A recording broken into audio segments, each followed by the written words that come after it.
रामकृष्ण हरी मंडळी, श्री स्वामी समर्थ। आज आपण या व्हिडिओमधून अक्षय तृतीयेची पूजा अगदी योग्य पद्धतीने कशी करावी, या पूजेमध्ये कोणत्या वस्तू असाव्या जेणेकरून माता लक्ष्मीची अखंड कृपा आपल्यावरती राहील, तर या दिवशी आपण जे काही कामे करतो तर त्याचं अक्षय पुण्य आपल्याला लाभत असतं। आणि धनप्राप्तीसाठी योग्य पद्धतीने पूजा कशी करायची, तर हा व्हिडिओ मी तुमच्यासाठी घेऊन आलेली आहे। व्हिडिओ थोडासा मोठा असला तरी देखील व्हिडिओमध्ये अगदी डिटेलमध्ये माहिती दिलेली आहे। संपूर्ण साहित्य, अक्षय पात्र कसं भरावं, या दिवशी पूजा कशी करावी, कोणत्या सेवा कराव्यात, कोणत्या वस्तू पूजेमध्ये असायला हव्यात, तर काही चुका देखील करू नये अशी आपण या व्हिडिओमध्ये माहिती पाहणार आहोत। हा व्हिडिओ तुमच्यासाठी अतिशय उपयोगी पडणार आहे, त्यासाठी व्हिडिओ शेवटपर्यंत आवर्जून पहा। अक्षय तृतीयेच्या दिवशी सकाळी लवकर उठून अंघोळ करावी। अंघोळीच्या पाण्यामध्ये तुम्ही नदीचं पाणी किंवा गंगाजल टाकायचं आहे आणि त्या पाण्याने तुम्हाला अंघोळ करायची आहे। तुमची खोली किंवा देवपूजा किंवा देवघर ज्या घरामध्ये आहे तर ते आपल्याला स्वच्छ करायचं आहे। त्यानंतर भगवान विष्णू आणि माता लक्ष्मी, भगवान गणेश यांची आपल्याला या दिवशी पूजा करायची आहे। त्यासाठी अक्षय तृतीयेचा दिवस 3.5 मुहूर्तांपैकी एक शुभ मुहूर्त मानला जातो। या दिवशी तुम्ही जेवढ्या सेवा कराल त्याचं फळ तुम्हाला नक्कीच मिळणार आहे। या दिवशी माता लक्ष्मीच्या स्वागतासाठी उंबरठ्यावरती आपल्याला हळदीचा लेपन करायचा आहे। उंबरठ्यावरती हळद मिश्रित पाणी आपल्याला शिंपडायचं आहे। हळदीचं लेपन करून घ्यायचं आहे। उंबरठ्यावरती विधिवत अशी पूजा आपल्याला या दिवशी करायची आहे। उंबरठ्याच्या दोन्ही बाजूला आपल्याला 2 दिवे लावून घ्यायचे आहेत आणि त्यानंतर रांगोळी देखील काढायची आहे। यानंतर माता लक्ष्मीच्या आगमनासाठी आपल्याला आपल्या उजव्या बाजूला, उंबरठ्याच्या डाव्या बाजूला आपल्याला एक पाण्याने भरलेला कलश देखील ठेवायचा आहे। या दिवशी काय करावं, कोणत्या सेवा कराव्या, कोणत्या गोष्टी या दिवशी चुकून देखील करायच्या नाहीत, अक्षय तृतीयेच्या दिवशी आपण काय केल्याने घरामध्ये अखंड लक्ष्मीची प्राप्ती होईल, असे डिटेलमध्ये व्हिडिओ आपल्या चॅनलवरती येत आहेत।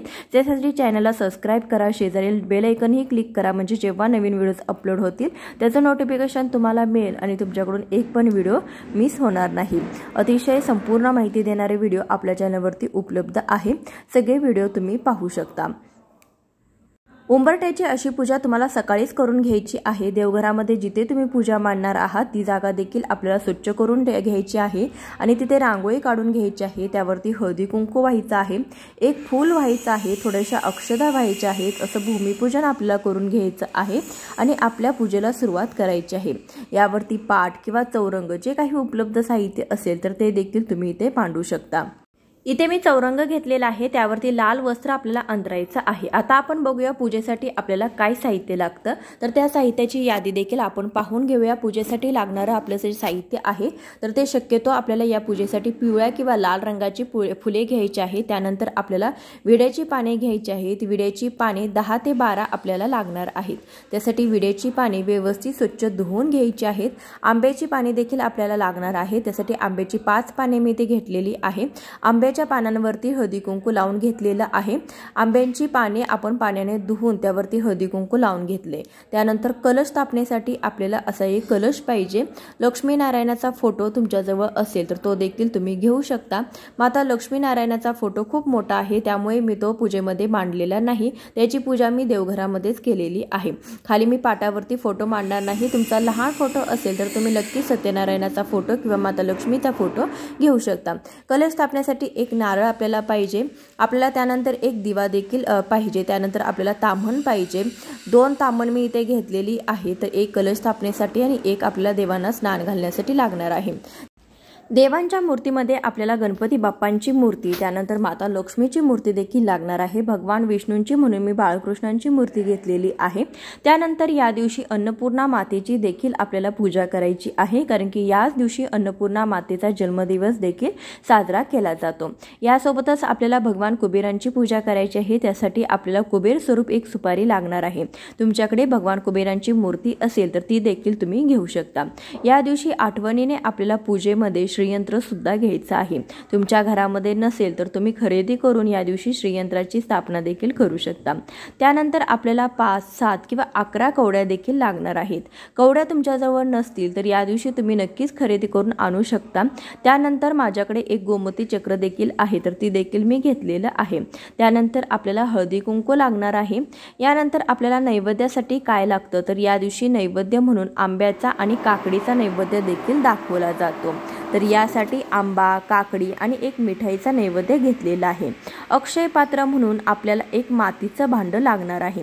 मातीच्या भांड्यामध्ये आपण अक्षय पात्र म्हणून मातीच्या भांड्याची पूजा करणार आहोत। तर त्यासाठी मातीचं भांडं जे आहे तर ते आपल्याला सजवून घ्यायचं आहे। त्यावर मातीच्या भांड्यावरती स्वस्तिक हे चिन्ह आपल्याला काढून घ्यायचं आहे। त्यानंतर देवी देवतांना स्नान घालण्यासाठी आपल्याला पंचामृत लागणार आहे। या दिवशी आवर्जून पंचामृताने स्नान घालावं। त्यानंतर आपल्याला स्वच्छ पाणी लागणार आहे स्नान घालण्यासाठी। त्यानंतर थोडंसं गंगाजल मिक्स करून घ्यावं। त्यानंतर आपल्याला कलश लावण्यासाठी आपल्याला 1 रुपयाचं कॉइन आणि 1 सुपारी देखील लागणार आहे। त्यानंतर आपल्याला एक विडा देखील देवीला अर्पण करायचा आहे। त्यासाठी विड्याचं साहित्य सुपारी, खारीक, लेकूरवाळ, हळकुंड, 1 नाणं आणि 1 वेलची घेतलेली आहे। तर हे विड्याचं साहित्य देखील या दिवशी आपल्याला एक विडा मांडायचा आहे, त्यासाठी विड्याचं साहित्य लागणार आहे। त्यानंतर या दिवशी आपण कॉइनची म्हणजे नाण्यांची पूजा देखील करणार आहोत। त्यासाठी आपल्याला 11 नाणी घ्यायची आहेत। त्यानंतर तुमच्याजवळ जे काही सोनं असेल तर त्यापैकी थोडीशा सोन्याची देखील या दिवशी तुम्हाला पूजा करायची आहे। या दिवशी सोनं खरेदी करायला अनन्यसाधारण असं महत्त्व आहे। त्यानंतर आपण श्रीयंत्राला भोवती गुंडाळण्यासाठी आपल्याला कमळगट्ट्याची माळ पाहिजे। तुम्ही या दिवशी कमळगट्ट्याची माळ देखील खरेदी करून माता लक्ष्मीला अर्पण करू शकता। घंटा आणि शंख देखील आपल्याला लागणार आहे। पूजेमध्ये घंटा आणि शंख देखील आपण घेतलेलं आहे। याची देखील शंख आणि घंटाची पूजा केल्यानंतरच आपली पूजा संपन्न होत असते। त्यासाठी तुमच्याजवळ असेल तर तुम्ही पूजेमध्ये घंटा आणि शंख ठेवू शकता। शंख नसेल तर फक्त घंटा ठेवली तरी सुद्धा चालेल। त्यानंतर कापसाचं वस्त्र आपल्याला लागणार आहे देवी देवतांना घालण्यासाठी। त्यानंतर आपल्याला अगरबत्ती, धूप आपण घ्यायचा आहे। दिव्यामध्ये घालण्यासाठी तूप किंवा तेल आपल्याला घ्यायचं आहे। त्यानंतर स्वच्छ पाणी देवांना अभिषेक घालण्यासाठी घ्यायचं आहे। मोठं पात्र घ्यायचं आहे आपल्याला अभिषेक केलेलं पाणी काढून घालण्यासाठी। आणि त्यानंतर लाल रंगाचा धागा कलशाला गुंडाळण्यासाठी घ्यायचा आहे। माचीस घ्यायचा आहे। दिव्यात घालण्यासाठी वाती घ्यायची आहेत। असं संपूर्ण साहित्य या पूजेसाठी आपल्याला लागणार आहे। हे साहित्य तुम्ही अगोदरच गोळा करून ठेवायचं आहे। त्यानंतर जास्तीचा तांदूळ देखील आपल्याला घ्यायचा आहे। या पूजेमध्ये लागणार आहे तांदूळ। त्यासाठी पूजा सुरू करत असताना सर्वात आधी आपल्याला दीप प्रज्वलन करून घ्यायचं आहे। त्यासाठी दिव्याच्या साक्षीने आपल्याला कोणत्याही पूजेची सुरुवात करायची आहे। त्यासाठी 2 आंब्याची पाने ठेवलेली आहेत। त्यावरती आपण थोड्याशा अक्षदा वाहिलेल्या आहेत। त्यावरती हळदी कुंकू वाहून घ्यायचं आहे आणि त्यावरती आपण दिवा ठेवणार आहोत। दिवा प्रज्वलित करून घ्यायचा आहे। आपण जेव्हा कधीही मोठ्या पूजा करतो तर त्या दिवशी आपल्याला पूजेमध्ये समईचा वापर करायचा आहे। कारण की समया ज्या आहेत तर त्यामध्ये सर्व देवी देवतांचा वास असतो। समईच्या वरच्या बाजूला महालक्ष्मीचा, मधल्या बाजूला सरस्वतीचा आणि खालच्या बाजूला दुर्गा देवीचा देखील वास असतो। त्यासाठी आपल्याला या दिवशी समईचा वापर हा अवश्य करायचा आहे। दिव्याला हळदी कुंकू वाहून घ्यायचा आहे। त्यानंतर आपल्याला दिव्याची पूजा करून घ्यायची आहे आणि त्यानंतर पूजेला सुरुवात करायची आहे। सर्वात आधी कलश स्थापना आपण करून घेणार आहोत।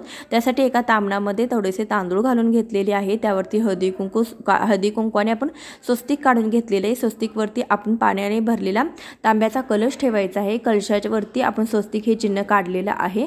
गळ्याला लाल धागा गुंडाळून घेतलेला आहे। त्यानंतर पाण्यामध्ये आपल्याला 1 सुपारी, 1 रुपयाचं नाणं घालायचं आहे। थोड्याशा अक्षदा, हळदी कुंकू, 1 फूल वाहून घ्यायचं आहे। अशा प्रकारे कलशामध्ये साहित्य घालून घेतल्यानंतर कलशावरती 5 आंब्याची पाने आपल्याला ठेवून घ्यायची आहेत। आंब्याच्या पानाऐवजी तुम्ही विड्याच्या पानाचा देखील वापर करू शकता। त्यानंतर यावरती आपल्याला श्रीफळ म्हणजे नारळ ठेवायचं आहे। नारळाला देखील आपल्याला हळदी कुंकू लावून घ्यायचं आहे। कलशाला देखील हळदी कुंकू व्हायचं आहे। त्यानंतर आपण एक कापसाचं वस्त्र देखील घालून घेणार आहोत। यानंतर हळदी कुंकू, गंध, पुष्प, अक्षदा वाहून घ्यायचे आहेत। अशा प्रकारे कलशाची पूजा करून घ्यायची आहे। अगरबत्ती ओवाळून घ्यायची आहे। त्यानंतर आपल्या पूजेला सुरुवात करायची आहे। सर्वात आधी गणपती बाप्पांची पूजा आपल्याला करून घ्यायची आहे। यावर्षी वैशाख शुक्ल तृतीया ही तिथी बुधवारी 30 एप्रिल या दिवशी सुरू होत। पंचांगानुसार यंदा अक्षय तृतीयेची तिथी 29 एप्रिल रोजी संध्याकाळी 5:35 सुरू होत असून ते 30 एप्रिल रोजी दुपारी 2:13 चालेल। परंतु उदय तिथीला प्राधान्य दिलं जातं म्हणून 30 एप्रिल रोजी दिवसभर अक्षय तृतीयेचा उत्सव साजरा केला जाणार आहे। या दिवशी लोक लग्न, घरकाम, वाहन किंवा मालमत्ता खरेदी करणं, व्यवसाय सुरू करणं यांसारख्या उपक्रमांना शुभ मानतात। अक्षय तृतीयेच्या पूजेचा मुहूर्त सकाळी 5:41 पासून ते दुपारी 12:18 आहे। म्हणजे एकूण कालावधी 6 तास 37 मिनिटांचा आहे।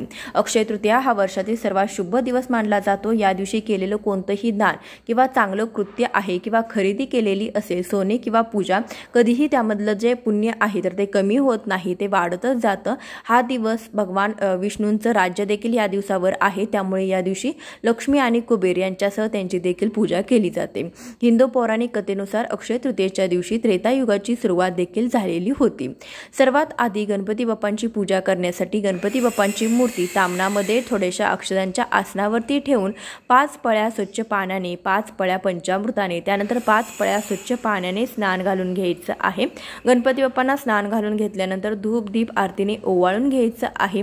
कळशाच्या समोर मी 4 ठिकाणी अशी जोड विडेची पाने ठेवलेली आहेत, त्यावरती आपण एक एक मूर्ती विराजमान करणार आहोत। तर सर्वात आधी गणपती बाप्पांना आपण विराजमान करणार आहोत, त्यासाठी अक्षतांचं आसन ठेवलेलं आहे, त्यावरती गणपती बाप्पांची मूर्ती ठेवून गणपती बाप्पांना हळदी, कुंकू, गंध, पुष्प, अक्षता वाहायच्या आहेत, कापसाचं वस्त्र वाहायचं आहे। गणपती बाप्पांची पूजा करत असताना ओम गण गणपते नमः या मंत्राचा जप करायचा आहे। वक्रतुंड महाकाय सूर्यकोटी समप्रभ निर्विघ्नं कुर्मे देवे सर्व कार्येषु सर्वदा। गणपती बाप्पांच्या कृपेने माझी ही पूजा निर्विघ्नपणे संपन्न होऊ दे, अशी गणपती बाप्पांच्या चरणी आपल्याला प्रार्थना करायची आहे आणि आपल्या पूजेची सुरुवात करायची आहे। ज्योतिषशास्त्रानुसार कोणतेही काम करण्यासाठी शुभ मुहूर्त पाहिले जातात, म्हणजे मुंजन, साखरपुडा, लग्न, नवीन घर, नवीन वास्तू घेण्यासाठी मुहूर्त पाहिले जातात। परंतु पूर्ण वर्षामध्ये असे काही दिवस आहेत ज्या दिवशी कोणतेही मुहूर्त पाहण्याची आवश्यकता नाही, त्यांना 3.5 मुहूर्त असं म्हटलं जातं।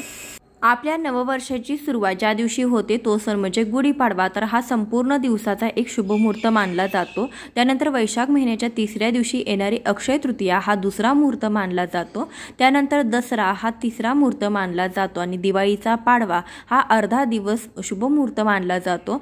असं मिळून 3.5 दिवस होतात। तर त्या दिवशी कोणतेही काम असो तर ते करत असताना मुहूर्त पाहण्याची गरज लागत नाही, इतके शुभ हे मुहूर्त असतात अशी धारणा देखील आहे। या 3.5 मुहूर्तांपैकी एक मुहूर्त म्हणजे अक्षय तृतीयेचा मुहूर्त। यानंतर आपल्याला माता लक्ष्मीच्या मूर्तीवरती पंचामृताने अभिषेक घालायचा आहे। तर त्यासाठी देवी देवतांच्या मूर्तीवरती स्नान घालत असताना ताम्हणामध्ये ठेवताना त्याच्या अगोदर अक्षदाचं किंवा फुलांच्या पाकळ्याचं आपल्याला आसन द्यायचं आहे, त्यावरतीच आपल्याला कोणत्याही देवी देवतांची मूर्ती ठेवायची आहे आणि त्यानंतरच स्नान घालायचं आहे। आपल्याला कोणतेही दोष लागत नाही। देवी देवतांची मूर्ती कधीही आसनाशिवाय विराजमान करू नये। या व्हिडिओतून बऱ्याचशा छोट्या मोठ्या गोष्टी मी तुमच्यासोबत शेअर करणार आहे। माता लक्ष्मीच्या इतर कोणत्याही देवी देवतांच्या पूजेमध्ये आपण काही चुका देखील करू नये। मूर्तीवरती स्नान घालत असताना सर्वात आधी आपल्याला स्वच्छ पाण्याने स्नान घालायचे, त्यानंतर पंचामृताने, त्यानंतर तुम्ही हळदीच्या पाण्याने किंवा हळद आणि दूध मिसळून त्याने स्नान घालणार असाल तर त्याआधी आपल्याला स्वच्छ पाण्याने स्नान घालून घ्यायचे, त्यानंतर पंचामृताने किंवा तुम्हाला जशाने स्नान घालायचं आहे त्या वस्तूने तुम्हाला स्नान घालायचे आणि पुन्हा एकदा आपल्याला पाण्याने स्नान घालायचं आहे। धूप दीप ओवाळून घ्यायचे, त्यानंतर आपल्याला ही मूर्ती स्वच्छ कपड्याने पुसून घ्यायची आहे। त्यानंतर विड्याच्या जोड पानावरती आपल्याला अक्षदांचं आसन देऊन त्यावरती हळदी कुंकू वाहून त्यावरती माता लक्ष्मीची मूर्ती विराजमान करायची आहे। माता लक्ष्मीला हळदी कुंकू, गंध, पुष्प, अक्षदा, फूल वाहून घ्यायचं आहे। कापसाचं वस्त्र देखील व्हायचं आहे। आपल्या हिंदू धर्मामध्ये देवी लक्ष्मीला संपत्तीची देवी मानलं जातं। जे भक्त खऱ्या भक्तिभावाने देवी लक्ष्मीची पूजा करतात त्यांना सुख समृद्धी मिळते, तसे संपत्तीचे भांडार जे आहे तर ते सदैव भरलेले राहते। ज्या घरात देवी लक्ष्मीचा निवास असतो त्या घरात गरिबी कधीच राहत नाही। अक्षय तृतीयेची तिथी ही लक्ष्मी पूजनासाठी विशेष मानली जाते। महालक्ष्मीची पूजा करत असताना मुखामध्ये सतत महालक्ष्मीच्या मंत्रांचा जप करावा, जसं की ओम महालक्ष्मी नमः किंवा महालक्ष्मीच्या गायत्री मंत्राचा जप करावा। ओम महालक्ष्मीचे विद्महे विष्णुपत्नीचे धीमहि तन्नो लक्ष्मी प्रचोदयात किंवा महालक्ष्मीचा कमलात्मक मंत्र ओम श्रीम ह्रीम श्रीम कमले कमलालय प्रसिद्ध श्रीम ह्रीम श्रीम ओम महालक्ष्मी नमः या मंत्राचाही अधिक प्रभाव असतो, त्यासाठी हा मंत्र देखील तुम्ही मनोमन म्हणू शकता। यानंतर भगवान विष्णूंची पूजा करायची आहे, त्यासाठी ताम्हणामध्ये अक्षदांचं आसन ठेवून त्यावरती बाळकृष्णांची मूर्ती ठेवायची आहे। त्यावरती पहिल्यांदा पाण्याने, त्यानंतर पंचामृतात, त्यानंतर पुन्हा पाण्याने अभिषेक घालून घेऊया। भगवान विष्णूंची पूजा करत असताना ओम नमो नारायणा किंवा ओम नमो भगवते वासुदेवाय नमः या मंत्राचा जप आपल्याला करायचा आहे। या दिवशी विष्णू सहस्रनामाचा पाठ अवश्य करावा। अक्षय तृतीया हा दिवस भगवान विष्णूंचा 6वा अवतार मानल्या जाणाऱ्या भगवान परशुराम यांचा जन्मदिवस सुद्धा आहे। अक्षय तृतीयेला सत्ययुग संपून त्रेतायुगाचा प्रारंभ देखील झाला होता। अक्षय तृतीयेच्या दिवशी भगवान श्री गणेशाने वेद महर्षी व्यासांना महाभारताचे काव्य लिहिण्यास देखील सुरुवात केली होती। त्यामुळे महाभारताच्या इतिहासामध्ये देखील अक्षय तृतीयेला अनन्यसाधारण असं महत्त्व प्राप्त झालेलं आहे। अक्षय तृतीयेच्या दिवशीच नरनारायण आणि हरिग्रीव यांचा जन्म देखील झाला होता। त्यानंतर विड्याच्या जोडपानावरती आपल्याला अक्षदांचं आसन ठेवून त्यावरती हळदी कुंकू वाहून घ्यायचं आहे। त्यावरती बाळकृष्णांची मूर्ती स्वच्छ पुसून ठेवायची आहे।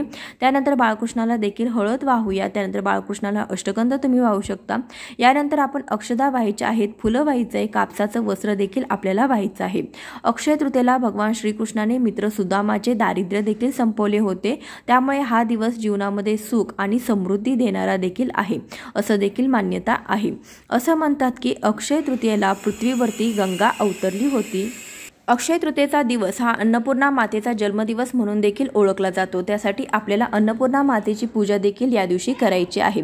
प्रत्येकाच्या घरामध्ये अन्नपूर्णा मातेची मूर्ती असतेच। तुमच्या घरामध्ये नसेल तर तुम्ही नक्कीच या दिवशी खरेदी करून आणू शकता, कारण की ज्या घरामध्ये अन्नपूर्णा मातेची पूजा केली जाते त्या घरामध्ये सुख समृद्धी नांदते। अशा घरामध्ये अन्नधान्याची धनधान्याची कधीही कमतरता भासत नाही।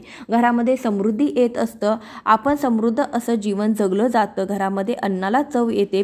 आपण घरातील अन्न खाल्ल्याने घरातील व्यक्ती आजारी पडत नाहीत किंवा घरातील व्यक्तींच्या आरोग्यामध्ये कोणताही बदल किंवा कोणताही त्रास आपल्याला जाणवत नाही। त्यासाठी घरामध्ये अन्नपूर्णा मातेची पूजा ही आपल्याकडून झालीच पाहिजे। या दिवशी आपलं स्वयंपाकघर पूर्णपणे आपल्याला स्वच्छ आणि लकलकीत ठेवायचं आहे। दिवसभर आपलं स्वयंपाकघर स्वच्छ राहावं याची काळजी घ्यायची। स्वयंपाकघरामध्ये आपण गॅस स्टोवची देखील पूजा करून घ्यायची आहे। किचनच्या भिंतीवरती स्वस्तिक हे ओल्या कुंकवाने काढायचं। स्वस्तिकची आणि गॅस स्टोवची देखील हळदी कुंकू अक्षदा फूल वाहून आपल्याला पूजा करायची आहे। अशा प्रकारे आपल्या किचनची पूजा देखील या दिवशी नक्कीच करायची आहे। यानंतर अन्नपूर्णा मातेला आपण अभिषेक घालताना पहिल्यांदा पाण्याने, परत पंचामृताने, परत पुन्हा पाण्याने स्नान घालून घेतलेलं आहे। त्यानंतर अन्नपूर्णा मातेची मूर्ती स्वच्छ करून घ्यायची आहे। विड्याच्या जोडपानावरती तांदळाचं आसन ठेवून त्यावरती हळदी कुंकू वाहून त्यावरती अन्नपूर्णा मातेची मूर्ती ठेवलेली आहे। अन्नपूर्णा मातेला हळदी कुंकू वाहिलेलं आहे। अन्नपूर्णा मातेच्या पळीमध्ये कधीही थोडेसे तांदूळ ठेवावेत। ही पळी कधीही रिकामी ठेवू नये। ही चूक बऱ्याच महिला करतात, तर त्यांनी देखील ही चूक लक्षात घ्यावी। अन्नपूर्णा मातेच्या हातामध्ये जी काही पळी असते ती कधीही रिकामी ठेवू नये, नाहीतर आपल्या घरामध्ये देखील त्याचे दोष हे लागत असतात। हातातील पळीमध्ये आपण थोडेसे तांदूळ टाकायचे आहेत। अन्नपूर्णा मातेची पूजा करत असताना अन्नपूर्णे सदापूर्णे शंकर प्राणवल्लभे ज्ञान वैराग्याच्या सिद्ध भिक्षान देहीच्च पार्वती या मंत्राचा जप आपल्याला करायचा आहे। यानंतर भगवान कुबेरांची आपल्याला पूजा करायची आहे। तामणामध्ये अक्षदांचं आसन ठेवून त्यावरती आपण एक सुपारी कुबेर स्वरूप ठेवायची आहे। त्यानंतर आपण पहिल्यांदा या कुबेर स्वरूप सुपारीवरती पहिल्यांदा पाण्याने, त्यानंतर पुन्हा पंचामृताने, त्यानंतर पाण्याने असं आपण स्नान घालून घ्यायचं आहे। भगवान कुबेरांची पूजा करत असताना ओम श्री कुबेराय नमः या मंत्राचा जप आपल्याला जास्तीत जास्त करायचा आहे। अक्षय तृतीयेलाच भगवान कुबेरांनी लक्ष्मी मातेची आराधना केली होती, त्यामुळे कुबेरांना देवांचा खजिनदार म्हणून देखील नेमण्यात आलं होतं। त्यासाठी आपण या दिवशी भगवान कुबेरांची देखील पूजा आवर्जून करायची आहे। या दिवशी अशी विधिवत पूजा केल्याने लक्ष्मी प्रसन्न होते आणि सुखी वैवाहिक जीवनासाठी आशीर्वाद देते। लक्ष्मी मातेच्या कृपेने तुमच्या घरामध्ये कधीही धन आणि समृद्धीची कमतरता भासणार नाही। तुमच्या घरातील संपत्ती वाढते। अक्षय तृतीयेला जव खरेदी करणं देखील किंवा दान करणं देखील खूप शुभ मानलं जातं। जव दान करणे हे सोनं दान करण्यासारखं पुण्य देत असतं। त्यासाठी अक्षय तृतीयेला तुम्ही सोने खरेदी बरोबरच जव देखील खरेदी करू शकता। असं केल्याने तुमची संपत्ती वाढेल, लक्ष्मी तुमच्यावरती प्रसन्न होईल। जर तुम्हाला सोने खरेदी करता येत नसेल तर तुम्ही त्याऐवजी चांदी खरेदी करू शकता किंवा तुम्ही जव देखील खरेदी करून त्याचे दान करू शकता। अक्षय तृतीयेच्या दिवशी पाण्याने भरलेले मडके दान करणं अत्यंत शुभ मानलं जातं। सर्वप्रथम माठ किंवा रांजण घ्या, ते स्वच्छ पाण्याने भरा, त्यामध्ये थोडेसे गंगाजल टाका आणि एखाद्या गरजू गरीब व्यक्तीला तुम्ही हे दान करा। तुम्ही एखाद्या ठिकाणी हा माठ किंवा रांजण ठेवू शकता, जेणेकरून गरजू तिथे येऊन पाणी पिऊ शकतात, तहानलेल्यांची तहान भागू शकते। असं केल्याने देखील पुण्याची प्राप्ती होते। पौराणिक मान्यतेनुसार ब्रह्मदेवाचा मुलगा अक्षय कुमाराचा जन्म वैशाख महिन्यातील शुक्ल तृतीयेला झाला होता, म्हणून या दिवसाला अक्षय तृतीया असं देखील म्हटलं जातं। या दिवशी पितरांना पिंडदान केल्याने शुभ फळ आपल्याला मिळत असतं, अक्षय फळ मिळत असतं। त्यामुळे तुमचे पूर्वज तुमच्यावरती प्रसन्न होतात आणि तुम्हाला सदैव सुखी राहण्याचा आशीर्वाद देत असतात। तुमच्या घरामध्ये दीर्घकाळ आर्थिक संकट येत असेल तर अक्षय तृतीयेला तुम्ही काही वस्तूंचे दान करावं। यामध्ये पाण्याचं भरलेलं मडकं, त्यामध्ये साखर, सातू, पंखा, छत्री, फळे इत्यादी वस्तूंचे तुम्ही दान करू शकता। असं म्हटलं जातं की अक्षय तृतीयेला जे लोक या वस्तूंचे दान करतात त्यांच्या घरी लक्ष्मी मातेचा वास हा कायम राहतो आणि आर्थिक अडचणी दूर होतात। तर या दिवशी आपल्याला श्रीयंत्राची पूजा देखील आवर्जून करायची आहे। तुमच्या घरामध्ये जर श्रीयंत्र नसेल तर तुम्ही या दिवशी खरेदी करून घेऊ शकता। श्रीयंत्राला देखील आपण पंचामृताने स्नान घालून घेतलेलं आहे। त्यानंतर आपण थोड्याशा तांदळाच्या राशीवरती श्रीयंत्र स्थापित करायचं आहे आणि श्रीयंत्रावरती कुंकुमार्चन आपल्याला करायचं आहे। या दिवशी तुम्ही श्रीयंत्रावरती 16 वेळा श्री सूक्ताचा पाठ करत कुंकुमार्चन करू शकता। अत्यंत प्रभावी अशी ही सेवा आहे। ज्या घरामध्ये श्रीयंत्र असतं अशा घरामध्ये माता लक्ष्मीचा अखंड वास राहतो। त्यासाठी तुम्ही श्रीयंत्र नक्कीच खरेदी करून या दिवशी त्याची स्थापना करू शकता।